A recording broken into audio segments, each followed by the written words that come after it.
Dixon. Good Welcome morning, to Michelle. Expitality time. It's Friday morning. Here we are again. And I think we have a really powerful topic today. Do you want to share what that's going to be? Yeah, it's as my phone rings. Pardon me for that. It's Real life okay. intervening here.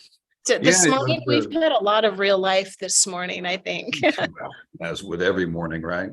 Mhm. Speaking of real life, nice segue. So one of the things that you and I've been talking about, which we think is a really important thing, is we work with a lot of businesses, you and I, you for many years in the stuff that you've done, and me for many years in the stuff that I've done. But there's a common thread, which is when you work with businesses and you want to help them grow their business, and they've reached out and said, I need some help growing my business.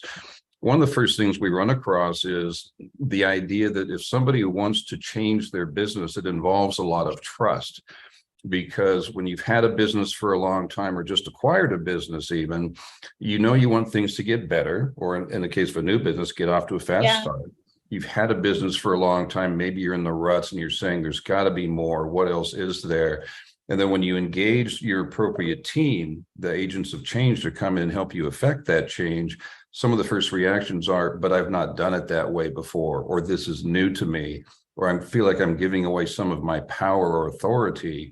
Do I trust the person that I'm talking to who wants to help me build my business? It's a really natural reaction, right? So one of the Yes. things that you and I've talked about so often is that in our role, especially with Expitality, we have to be very cognizant of the egos, of the history, of all the dynamics going on there, address those, bring them out to light, and just address them forthright, and just say, hey, these are the things you're going to go through. So let's acknowledge those as we talk about the changes to come. And let's move forward at a pace that makes sense for you, but also moves the business in the direction you want it to. There's always that give and take, especially early on, until that trust is really earned, when they say, now I believe, do what you want, right? Right. I don't know if that, yes, you're right. I mean, and that timeline can be very different for each individual. So it's such a different thing when you're working with groups of people. But even in coaching and with any human being, honestly, with ourselves, it's the same thing, right? I heard a really good analogy yesterday. Actually, I heard a bunch. I think my mind was just cued to this. It's about moving outside of our comfort zone, right? So this analogy was, let's say you're in your cabin, it's snowing really hard outside.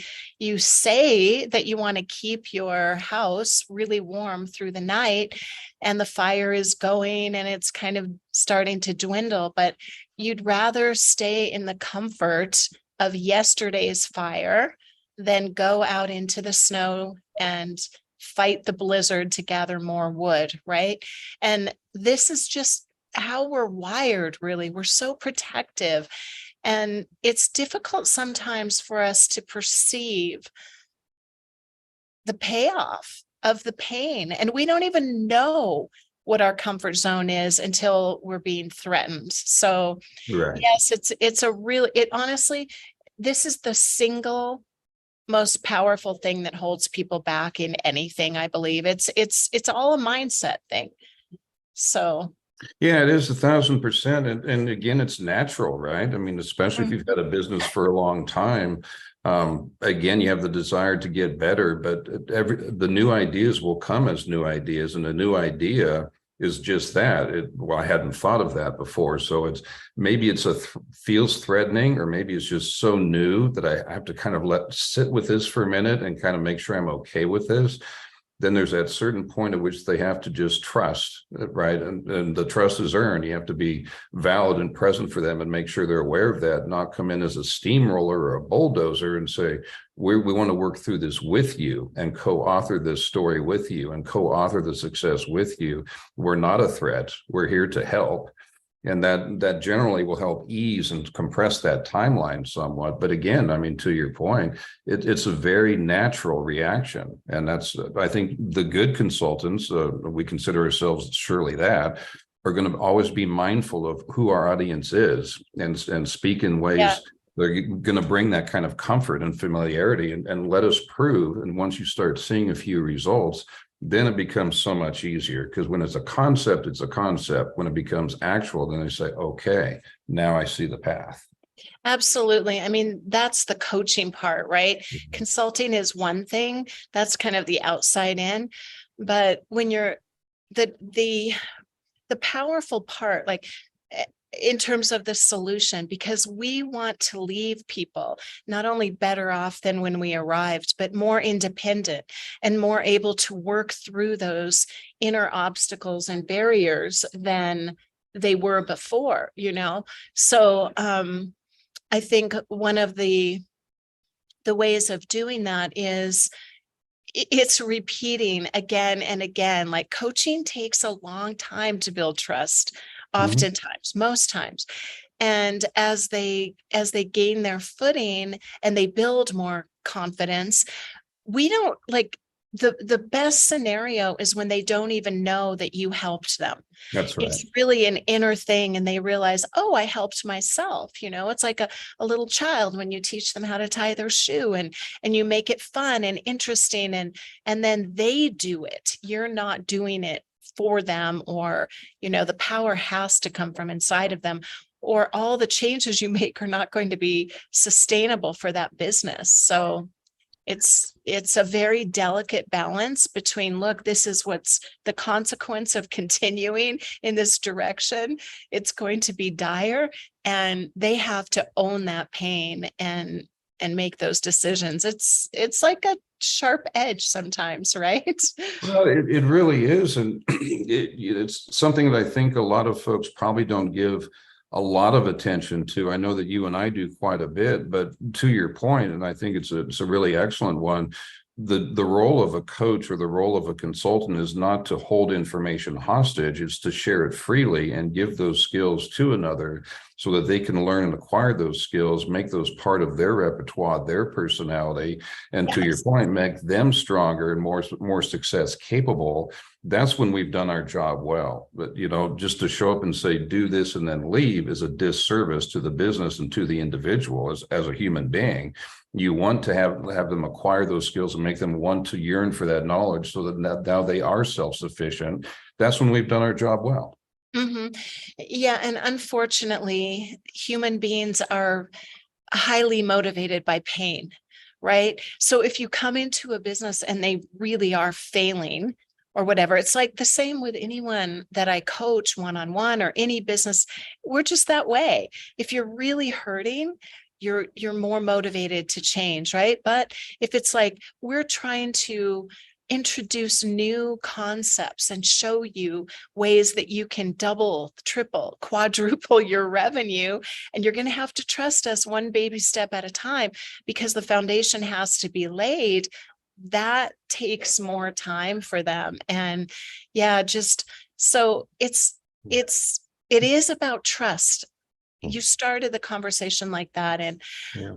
it's like if there's a big birch tree, those big white trees, and there's a little ant crawling up it.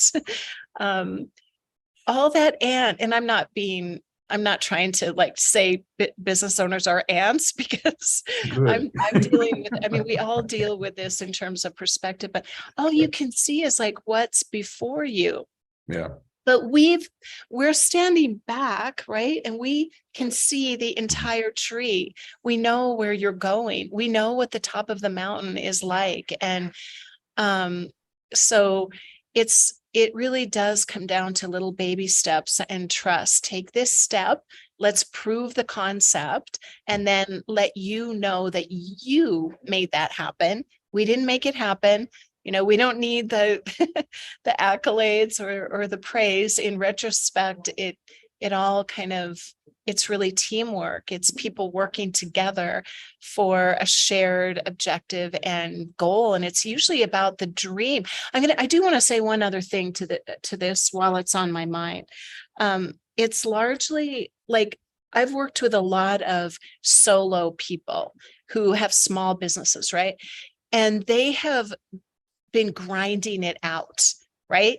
Surviving. They know that it's all about them, they are the ones that got it this far.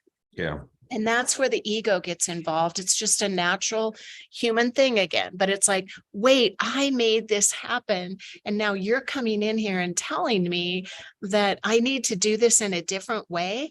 And even though my brain is saying, listen and follow, everything else in my body and my gut is saying, I'm going to resist that, because then it almost dequalifies everything I did. And I don't think that's a conscious thing, but it really is a human thing. And it's just natural resistance because you know what it took. So there are a lot of pieces at play. We're dealing with human beings, right?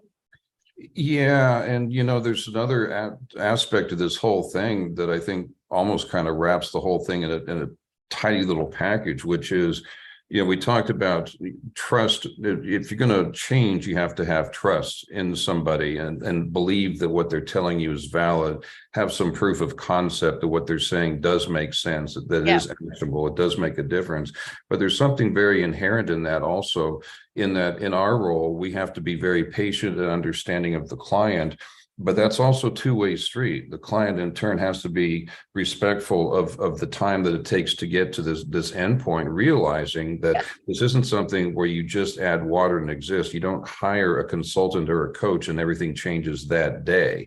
These things are accretive over time. The value builds over time, and it requires patience on the client and for the vendor, in this case, Expitality, to give each other that time to say, we are doing something that it took you a long time to get here, and to get to where you want to go, there's more time involved. We're going to be with you during that swing, but it takes a lot of patience on both sides to realize the best results. It's not instantaneous. It takes work.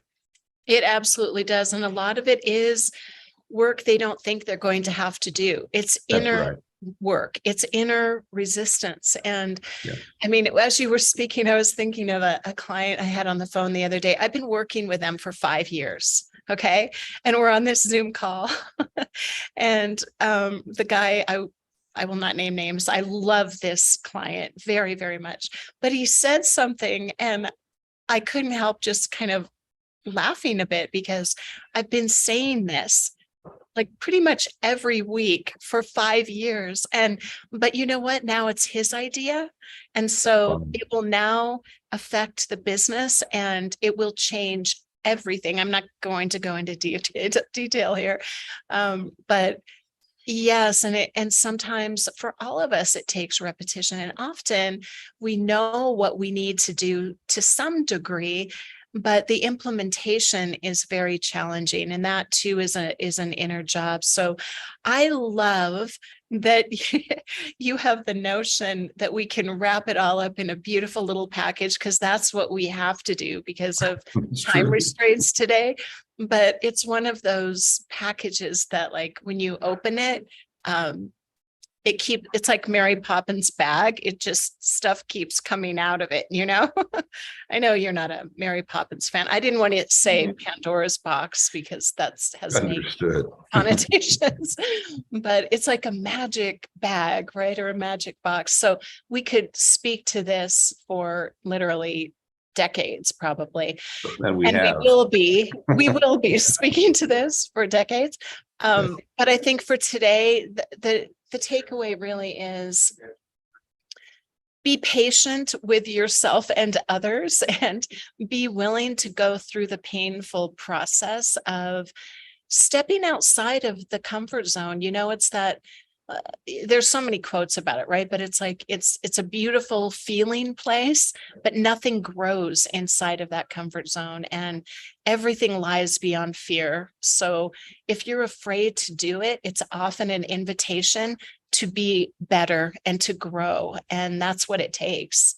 Everybody has to kind of trust each other and kind of hold hands and jump off the cliff. With a right? soft landing. Yes. And know that you're going to fly. Yeah. There you go. That's what it's all about. Okay, so we will be back again next Friday morning. And Randy Hendrickson, thank you so much for your time. This was really fun. And Thank you, Michelle Oliver. I hope we were helpful to whoever's listening. Have a wonderful weekend, everyone.